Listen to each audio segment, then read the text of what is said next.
Miren lo que es este dibujo. Ese dibujo no, este.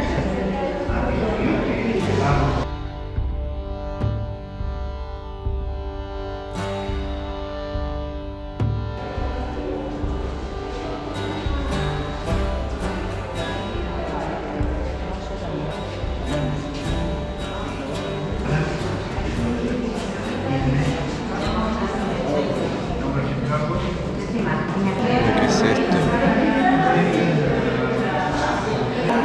Recién vimos un video explicativo, informativo.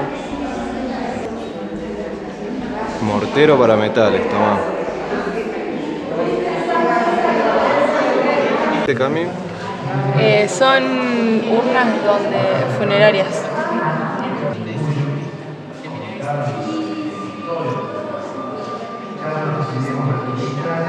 Y estas eran las tapas de las urnas. Las urnas y las tapas.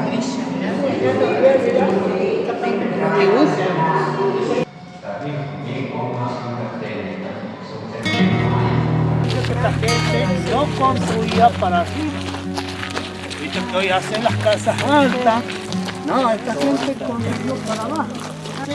Para conservar la temperatura de estos muros. Porque esto lo han construido en el año 800. Y esta gente ha estado hasta el año 1665. Y del 1665 quedó deshabitada esta ciudad, que estamos 400 años. Entonces, 800 años de existencia más 400 años, y estamos viendo los muros así como han dejado esta gente. Piedras puestas sobre puestas, sin argamasa, sin mezcla, sin nada. Solo con un relleno aquí, en el medio. De todo el árido que sacaban, lo invertían aquí. ¿Cómo se pactaban estos muros? Esta gente lo transitó, lo caminó, lo pactó, lo pisoneó. Oye, nada más que eso. Entonces, debido al tiempo, a la erosión, esto se fue tapando. Lo que no se quiere hacer es cavar el fondo, porque se cree que esas paredes se van a desmorontar. Yo me acuerdo, nosotros teníamos que pispearlo de lejos a la gente, los abuelos, ¿no? No, si vos te acercabas, ellos te corrían de aquí. Aquí era respeto ante ellos. Entonces de allá estaban pispeándolos así, pispearlos. ¿Qué es lo que encontraban? ¿Qué es lo que sacaban? Y los arqueólogos, antropólogos también estaban.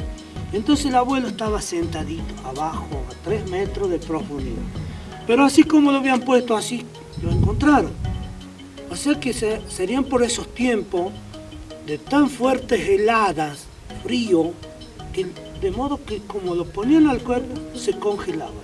Como si fuera una momificación que hacían los incas en las altas montañas sagradas. Pero eso hacían sacrificios a Dios, esta gente no.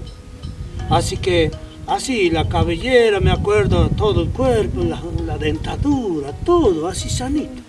Años buenos, años malos a veces, esta gente todavía tenía reserva.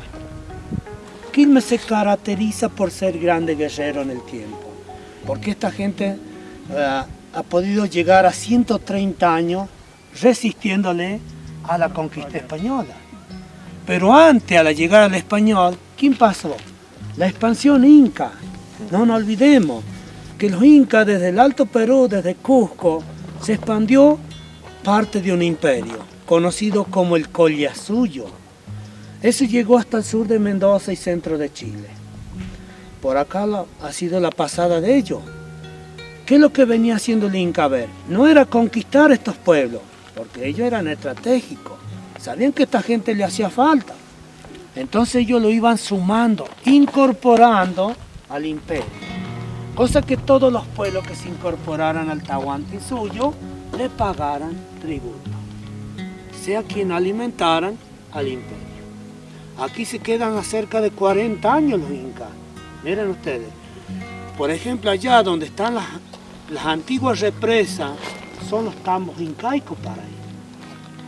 O sea que el Inca deja una cierta enseñanza que anexa para bien del pueblo, pero como dicen nuestros abuelos, no les regalaba nada, si eso era pagado, era tributado.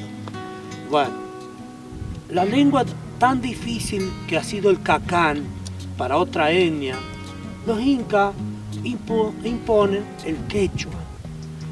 Entonces, bueno, el Inca llegó lejos, pero perdió la autoridad por ser un imperio tan grande. En el año 1531 es la caída del imperio Inca en el Alto Perú. Sepan que, si bien cuando se habla de un gran imperio, eran más de 10 millones de cabezas los incas, pero no han llegado a resistir mucho tiempo a la colonia. Casi, al menos que este pueblo ha llegado más de 100 años. Pero bueno, perdieron quizá han perdido una cabeza muy principal cuando cayó Atahualpa, la caída del último emperador. Estaban a punto de llegar a su guerra civil y ahí entró el español y lo tomó al Alto Perú. Pero en el año 1536 llegan los españoles y esa conquista duró 130 años. Hoy ustedes van a pasar por este valle conociendo el Valle Calchaquí. Tiene como distancia 400 kilómetros, pero sí ese Calchaquí que nosotros lo mencionamos en la historia, en este nombre del valle, ha sido el primer líder de este pueblo. Ese era el gran cacique que los une a los pueblos, los organiza, se ve obligado a levantar todos estos pueblos y sublevarlos contra la invasión española. Ese es quien declaró la gran guerra ante el español. Y ahí se notó la primera resistencia de estos pueblos, que la resistencia de Calchaquí perdure en nombre de un valle, hasta el día de hoy. En el año 1570, ¿de dónde aparecen los españoles por segunda vez? De la parte sur. Del otro lado arrasó la segunda invasión. Siguen ese camino de los incas en busca de la riqueza, de no colonizar los pueblos, sino de conquistarlos, de desarmar todos estos pueblos. Y ahí la resistencia de Chelemín, que duró hasta 1615. Porque ¿quiénes escriben la historia de estos pueblos? A ver, fueron los españoles, porque ellos han sido los vencedores de estos pueblos. Y cuando digo Juan Calchaquí, estoy mencionando palabras cristianas en ese nombre y apellido. ¿Quién lo bautizó? El español, así. En el año 1630, la tercera invasión que arrasó estos pueblos, eso ha sido traído por un gobernador del Tucumán. En esta creación por primera vez había un gobernador, pero ha sido español. Alonso Mercado y Villacorta, llamado así este hombre, inicia una campaña mucho más grande, más fuerte. ¿Cuál era la intención de este hombre? Era llevarse todas estas parcialidades de pueblo, pero con un destino lejos. Él lo quería negociar como esclavo a esta gente, en otros campos, en otras tierras. Y como castigo al pueblo que más resistió a la conquista, anunciaba un desarraigo. Han sido 2.500 quilmes que han sido tomados prisioneros. Pero el castigo para esta gente, ¿qué es lo que ha sido? Ese desarraigo, esa esclavitud, de hacerlos caminar y hacerlos llegar al sur de Buenos Aires. A más de un año caminó esta gente. ¿Para llegar cuántos allá a la orilla del Río de la Plata? 800 quilmes. Hayan sido instalados en una reducción que ha fundado el español.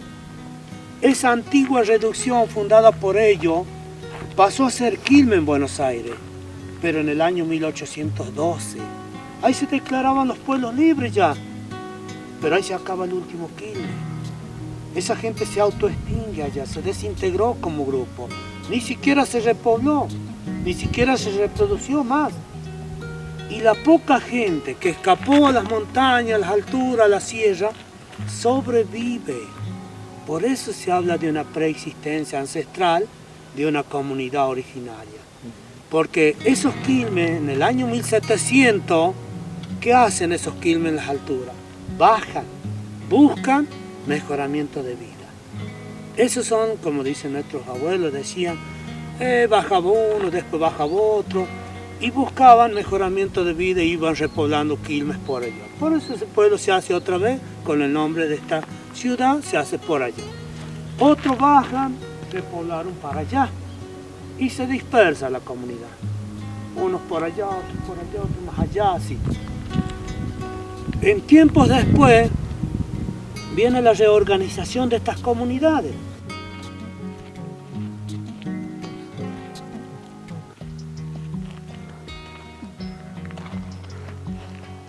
Bueno, acá estamos arriba de la vista sur. Allá sigue un poquito más, así que vamos a subir ahí. Pasamos al museo de sitio y nos sumamos con un guía que se llamaba Sergio, que nos explica un poquito la historia por ese camino que se ve allá donde vinimos, y vamos para allá.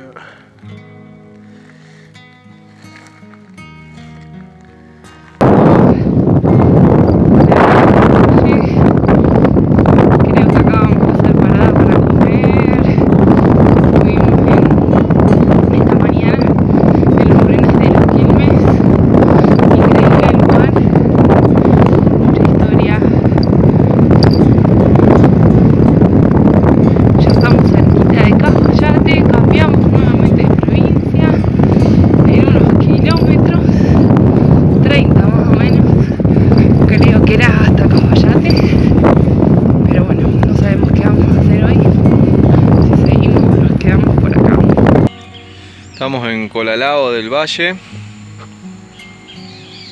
poquito para cruzar a Salta.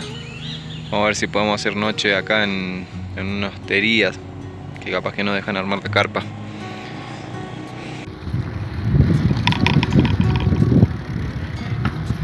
Estamos saliendo de Colalao del Valle. Anoche dormimos en el patio de la hostería municipal. Había unos gendarmes que se estaban quedando ahí adentro. Nos habilitaron una ducha, así que nos pudimos bañar. Y después nos dejaron entrar al salón a comer. Y nosotros estábamos comiendo unos panchos y nos dieron un guisito que les había quedado el mediodía, así que comimos eso. Ahora estamos saliendo. Subida. Estamos saliendo para Cafayate.